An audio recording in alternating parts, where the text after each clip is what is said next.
So here are some of the important note also I'm trying to highlight here, because these are some of the comments when we present, when we publish. Some other people also give some feedback. I think these are good things to at least discuss, so that we know what is right, what is wrong, and how we can do the things professionally. So I'm addressing here, I'm focusing on review paper, but as a scientist, as a researcher, we always should not focus only writing a review paper, but my focus today's presentation is on how to write a review paper and what is its importance and what's our impact. So that's why I'm giving little bit specific focus on review paper.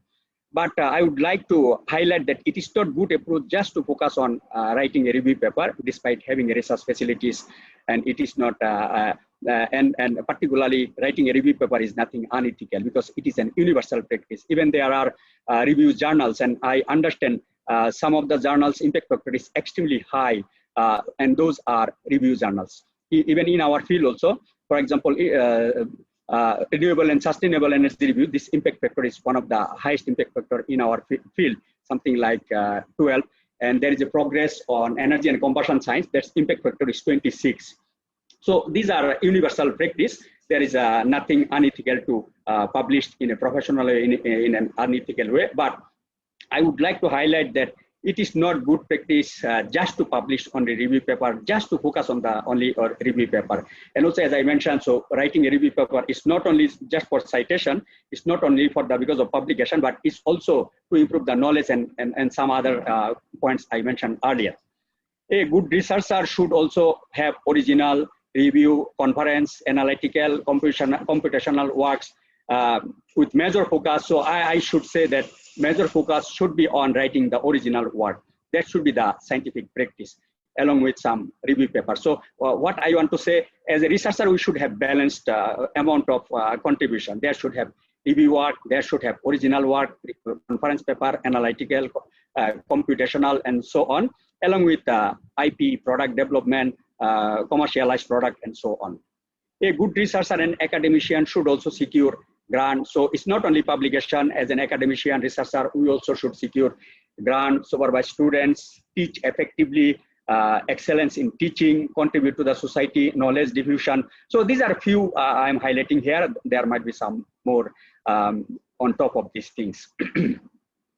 So sometimes there are negative impression about the review paper. Sometimes we listen the comments from other researchers that, sometimes they bend their nose, they try to undermine these things, that review paper does not have any value and so on. So that's why I would like to highlight here, as long as it is done professionally and ethically, there is nothing wrong to write a review paper. So as long as it is done professionally and ethically, there is no issue. Moreover, citation is, because some of the researchers particularly mentioned these things when we communicate with the researcher.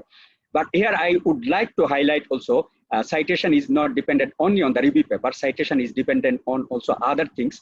That's what I highlighted in my presentation, and that's in the bottom of the slides. Actually, citation is dependent on many other things, like breakthrough findings, which we published in Science and Nature, some of the top ranking journals, we call it Q1 and Q2, publication platform, for example, like in LCBR and Science Direct, if we published in good platform, rather than, the recently introduced some of the platform like MDPI, or for example, they are just new. So I give one specific example.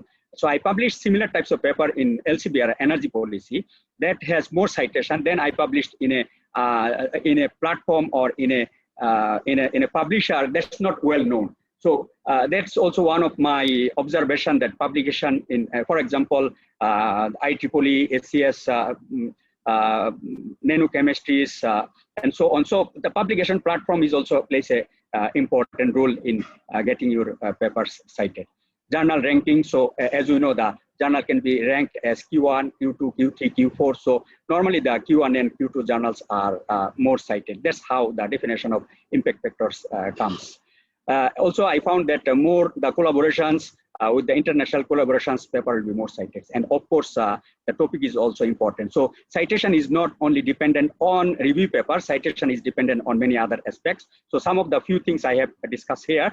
So there are papers also published in psychometrics, those where it is extensively discussed the citation impact, scholarly impact of the papers.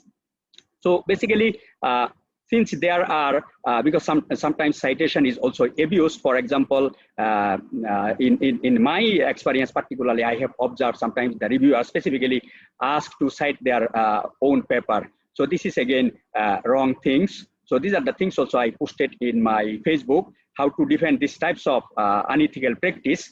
I shared this practice also in Facebook. So these are some of the pitfalls and citation. Basically, sometimes one paper is published by 5 authors, and then there is no, let's say it is cited 100 times, and then every author get the 100 citations. So there is no sharing. So how much should be for first author, second author, third author?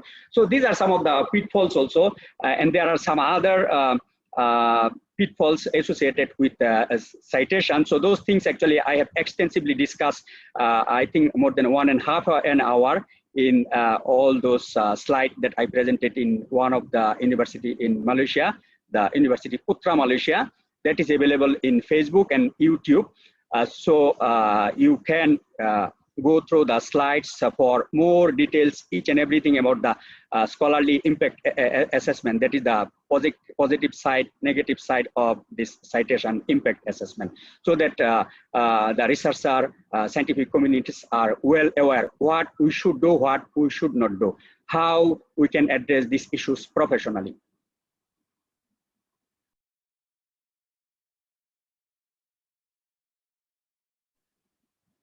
So now I'll be discussing a bit more about what is a review paper, because there might have misconception what is review paper and what is original paper. So may review almost anything, typically recent work. So basically it's summarizing, analyzing, evaluating, synthesizing information that already has been published. So this is basically the key things to summarize, analyze, evaluate, synthesize the information that is already available in the literatures. So that's what I mentioned in one of the slides. Let's say 300 to 500 papers in your specific topics you have downloaded, you have critically synthesized them, you have summarized them, you have analyzed them, you have critically evaluated them, and then you draft a paper and you publish a paper using published literature. It can be your own paper. Let's say, for example, someone is an expert in specific field for last 10 years, he or she has extensively worked in that field. So he or she may have also around 50 papers or 100 papers. So his own papers also can be included there along with the others available in the literature. So his or her own paper and the paper taken from the literatures, and let's summarize them, analyze them, evaluate them, synthesize them, and then prepare a draft paper, okay, modify them, improve them, and publish. So this is what we call a review paper. It is not an original work. Original work is something we do the experimental work, we do the survey work, we do the computational work, we do the analytical work. So this is the difference between original work and review work. So that's why this review paper is something different from original paper. Basically, the others work, we in a keyword, we summarize them, we analyze them, we evaluate them, we synthesize them, and then we publish in review journal. As well as there are in the original journals also, they accept in some cases review journals with invitation or without invitations. So now I'll be focusing a little bit more on this, how to write a review paper. So description of your topic area supported by references. Again, as I mentioned, it is based on your own work or other references. Summary, discussion, critical analysis. I think it is same thing that I mentioned earlier slide. So this is my practice with my students and with the collaborators.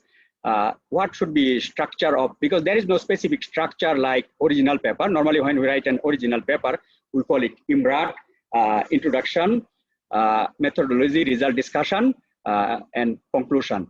But in writing a review paper, there is no specific structure. So I tried to make a simple structure here so that this can be followed. But again, there is no universal structure for writing a review paper, for preparing a review paper.